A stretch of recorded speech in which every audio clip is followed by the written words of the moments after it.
اسلام نے مرد کے طبی و فطرتی تقاضوں کو مد نظر رکھتے ہوئے 4 شادیوں تک کی اجازت دے رکھی ہے، جس کی تہ میں کئی حکمتیں پوشیدہ ہیں۔ بدیع النظر میں اگر اس سہولت کا جائزہ لیا جائے تو ہم اللہ تعالیٰ کی حکمتوں پہ حیران ہوئے بنا نہیں رہ سکتے کہ کس طرح ایک جائز عمل کی بدولت مسلم معاشرہ بہت سی مثبت تبدیلیوں سے روشناس ہوتا ہے۔ ستم ظریفی یہ ہے کہ آج کے دور میں دوسری شادی کو ایک شجر ممنوعہ کی حیثیت دے دی گئی ہے۔ آج کی عورت اگر مرد کی شادی کا شرک کا درجہ دیتی ہے تو اس نے نعوذ باللہ خود کو خدا کے رتبے پر فائز کر رکھا ہے۔ میرا گھر، میرا شوہر، میری راجدھانی، میری سلطنت، میری کائنات، یہی وجہ ہے جس سے مسلم معاشرے میں بے راہ روی اور بے حیائی کو فروغ مل رہا ہے۔ آئیے دیکھتے ہیں کہ یہ ایک سے زیادہ شادیاں کرنے کا عمل کس طرح معاشرے پر مثبت اثرات ڈال کر کن رحمتوں اور برکتوں کا موجب بنتا ہے۔ مگر مجھے امید ہے جو لوگ اپنے ذہن سے ہندوانہ معاشرتی رسم و رواج کے زہریلے اثرات جھٹک کر یہ تحریر پڑھیں گے، انہی کے دل پر یہ دلائل گر کریں گے۔ نمبر 1، اس عمل کی بدولت مسلم معاشرے کی بے شمار بن بیاہی لڑکیاں اپنے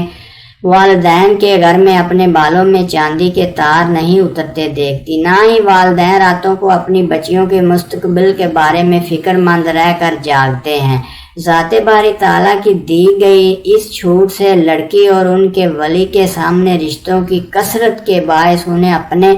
اپنی سماجی اور معاشرتی سطح کے مطابق اپنی مرضی کے انتخاب میں بھی آسانی رہتی ہے۔ نمبر 2، رزق کی ذمہ داری اللہ تعالیٰ نے اپنے ذمہ لے رکھی ہے، لہذا اس معاملے میں پریشان ہوئے بنا جب ازدواجی فیملی پلاننگ کے انفریت سے بچتے ہوئے اپنے کنبے میں اضافہ کرتے ہیں تو مسلمانوں کو معاشی، عسکری اور جہادی لحاظ سے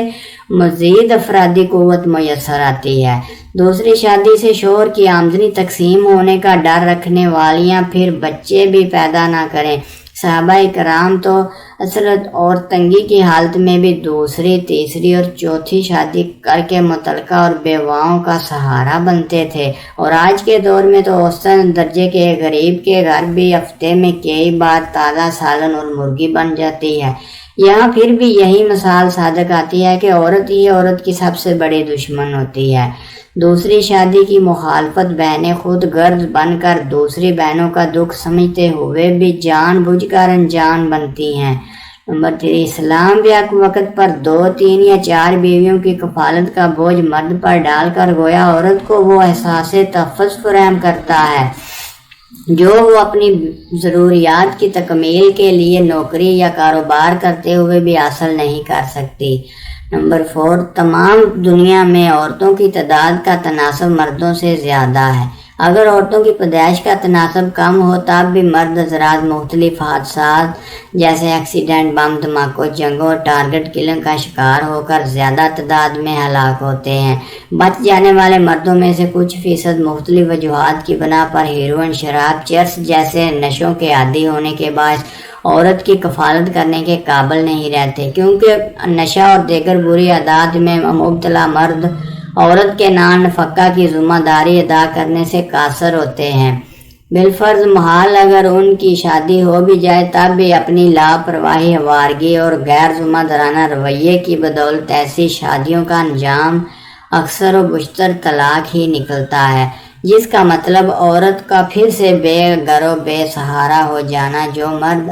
حضرات ان بری عادات سے بچ جائیں تو ان کی ایک معقول تعداد تعلیم یافتہ نہ ہونے کے باعث برسر روزگار نہیں ہو پاتی یا اتنے ذرائع آمدن نہیں کر سکتی کہ اپنے کنبے کا بوجھ اٹھا سکے۔ فی زمانہ کوالیفائڈ اور روزگار کے قابل جوان ڈگریاں ہاتھ میں پکڑے روزگار کی تلاش میں مارے پھر رہے ہیں۔ بے روزگاری اور عدم امکانات کے باعث کی جانے والی ایسی شادیاں اکثر طلاق پر منجر ہوتی ہیں، اور آج کے دور میں خواتین کی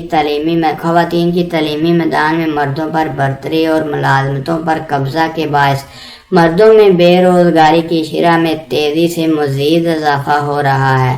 نمبر 5، مسلمان مردوں کی ایک کثیر تعداد اپنے ممالک میں ملازمتوں کی کمی کے باعث بیرون ملک سکونت اختیار کیے ہوئے ہیں، جن میں سے کچھ مردوں کو بعض ترجیحات و وجوہات غیر مسلم لڑکیوں سے شادی پہ مجبور کر دیتی ہیں۔ اس کا خمیازہ مسلمان لڑکیوں کو بن بیاہی رہ کر صورت میں اٹھانا پڑتا ہے۔ نمبر 6، ایک تحقیق کے مطابق نومولود بچیوں میں بیماریوں کے خلاف قوت مدافعت کا تناسب لڑکوں سے زیادہ ہے، اس لیے کچھ لڑکے کم عمری میں ہی بیماریوں کا شکار ہو کر یا تو مزدوری کا شکار ہو جاتے ہیں یا پھر جان سے ہاتھ دھو بیٹھتے ہیں۔ مردوں عورتوں کی آبادی میں تناسب کے فرق کی ایک وجہ یہ بھی ہے۔ نمبر 7، بہت سے برسر روزگار مرد اپنے چھوٹے بہن بھائیوں کی ذمہ داریوں سے سبکدوش ہونے کی خاطر مناسب عمر میں نکاح پہ آمادہ نہیں ہوتے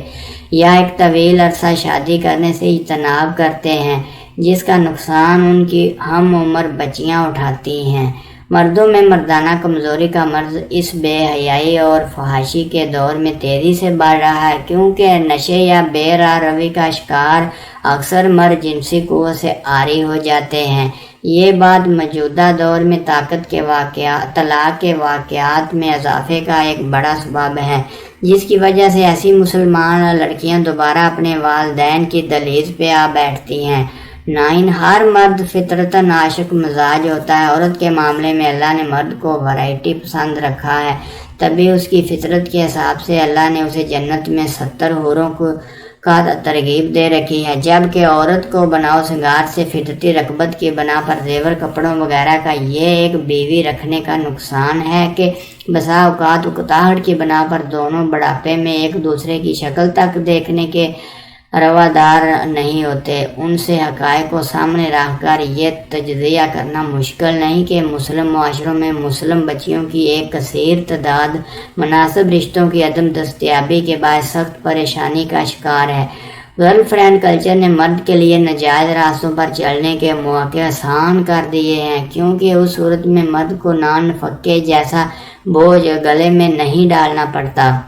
دوسری شادی کے معاملے میں ہمارا رویہ ہندوانہ معاشرے کی پیداوار ہے۔ باقی رہی انصاف کی بات، تو بے انصاف مرد ایک شادی کر کے بھی بے انصاف ہی رہے گا، اور انصاف پسند مرد 4 رکھ کر بھی بخوبی نبھا سکتا ہے۔ اس پرفتن دور میں امت کا درد رکھنے والے علماء کو مردوں کو دوسری شادی کی بھرپور ترغیب دینی چاہیے، تاکہ مسلمان عورتیں اور بچیاں اپنی عفت و پاک دامنی کو بچاتے ہوئے ایک بھرپور مسلم معاشرے کی تشکیل و تکمیل میں اپنا بنیادی کردار ادا کر سکیں۔ اس صورت میں غیر مسلموں کے فنڈ سے چلنے والی NGOز اور مشنری اداروں کو ہماری مسلمان بچیوں کی عزت سے کھیلنے کا موقع بھی نہیں مل سکے گا۔ سعودی عرب کے ایک ممتاز عالم دین عبداللہ بن عبد الرحمن بن جبرین نے مردوں کی 1 سے زیادہ شادیوں کو واجب القرار دے دیا ہے۔ مقصد یہ کہ عورت کنواری ہو یا مطلقہ بیوہ ہو، اپنی رہائش، لباس و خوراک کے لیے مرد پہ انحصار کرتی ہے، لہذا بہتری اسی میں ہے کہ سالے مردوں سے ان کے پہلے، دوسرے، تیسرے یا چوتھے نکاح کر دیے جائیں، تاکہ وہ کسی فحاشی میں مبتلا نہ ہو کر معاشرے میں مردوں کو پاک رکھ سکیں، اور یہ امید بھی رکھی جائے کہ اس نکاح کی برکت سے اللہ تعالیٰ نیک اور صالح اولاد بھی عنایت فرمائیں گے۔ لہذا آج کے فتنہ و فساد کے دور میں مرد و زن کو مزید نکاح سے روکنا یا نکاح ہو جانے کے بعد طلاق دینے پر اصرار کرنا یا بیوہ و مطلقہ کی دوسری شادی کو معیوب سمجھنا اللہ تعالیٰ کی مقرر کردہ حدود کی خلاف ورزی اور معاشرے میں فتنہ پھیلانے کا موجب ہے۔ اگر آپ کو ویڈیو اچھی لگے تو پلیز چینل کو ضرور سبسکرائب کر دیجئے گا۔ اللہ پاک ہم سب کا حامی و ناصر ہو۔